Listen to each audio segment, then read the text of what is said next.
concept of the front panel window is fairly simple. The front panel functions as the user interface of a particular VI, also referred to as a GUI.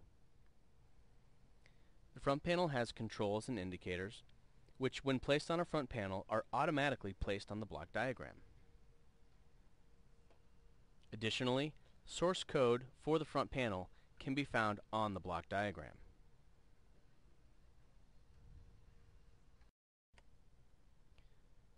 The front panel window automatically appears when you open a blank VI.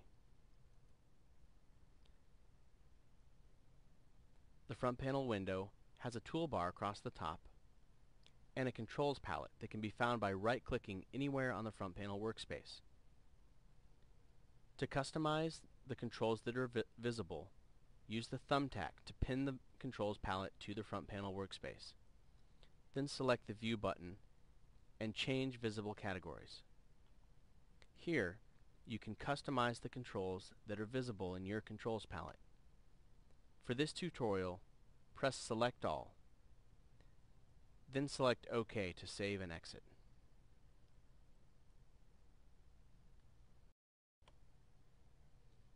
Controls and indicators are the interactive input and output terminals of the VI respectively. Controls are objects like knobs, push buttons, dials, and other input devices. Indicators are graphs, LEDs, and other display devices. Controls simulate instrument input devices and supply data to the block diagram of the VI. Indicators simulate instrument output devices and display data the block diagram acquires or generates.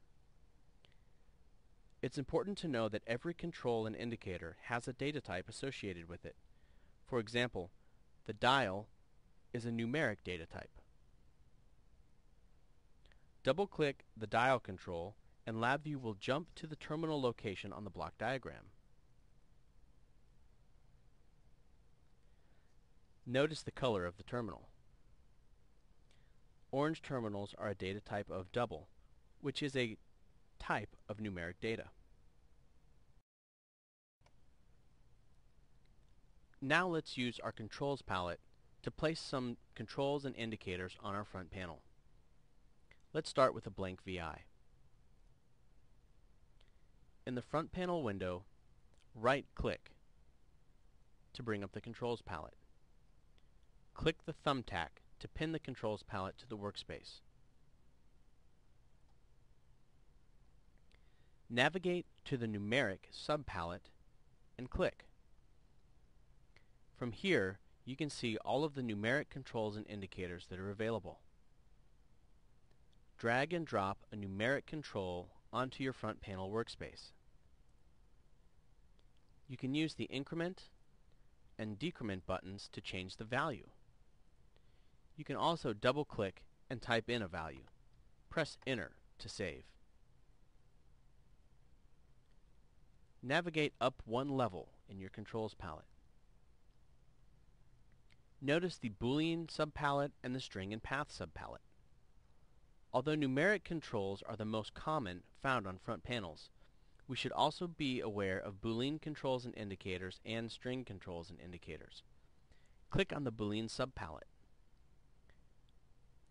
Buttons will function as Boolean controls. Drag and drop a vertical toggle switch onto your front panel. This is an example of a Boolean control with two values, on and off. Drag and drop a round LED onto your front panel. This is an example of a Boolean indicator, which also has only two values, on and off.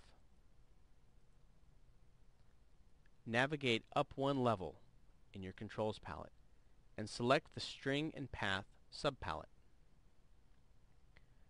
Drag and drop a string control onto your front panel.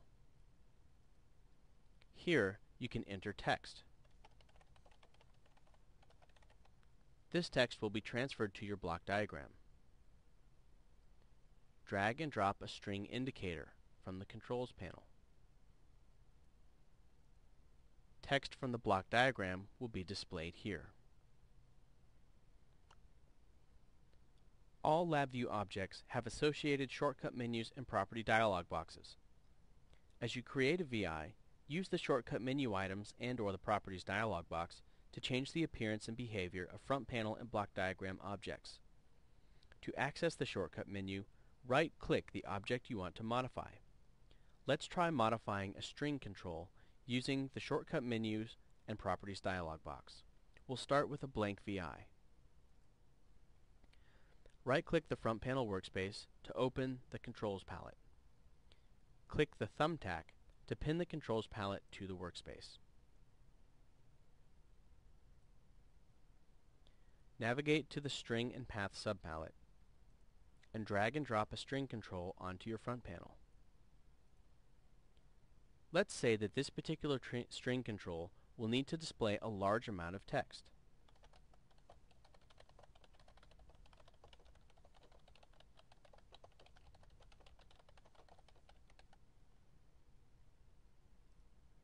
In this case, the amount of text displayed is larger than the size of the display field. You can change the size of the display field by dragging it downward. However, if you don't want to use much front panel space, but still want to display a large amount of text, you'll need to add a scroll bar. We can do this using the shortcut menu and the properties dialog box. Right-click on the string control. This brings up the shortcut menu. Navigate down to Properties. In the Appearance tab, select Show Vertical Scroll Bar. Click OK to exit the Properties dialog box. Now, there's a vertical scroll bar. This allows us to display a large amount of text in a small amount of front panel space. Finally, we'll cover the front panel toolbar. You'll notice some of the buttons are similar to those on the block diagram.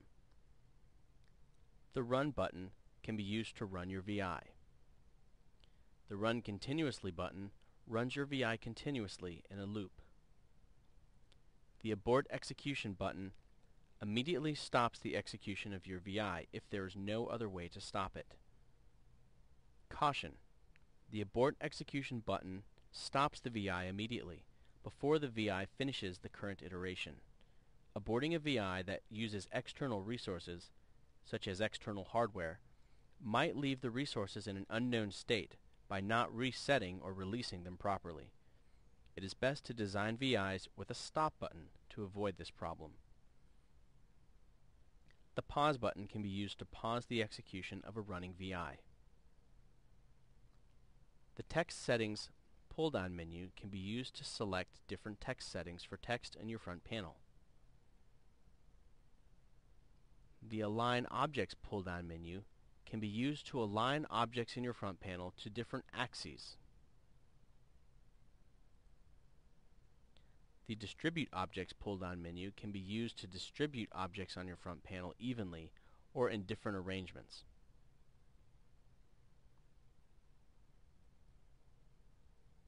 The Resize Objects pull-down menu is used to resize objects on your front panel to make them the same size. The Reorder pull-down menu is used to change the order of appearance that different objects have on your front panel. Finally, the Show Context Help window toggles the context help on and off. You'll learn more about the context help in a later tutorial. In conclusion, we've learned about the front panel window, the front panel controls palette, front panel controls and indicators, shortcut menus and property dialog boxes, and the front panel toolbar.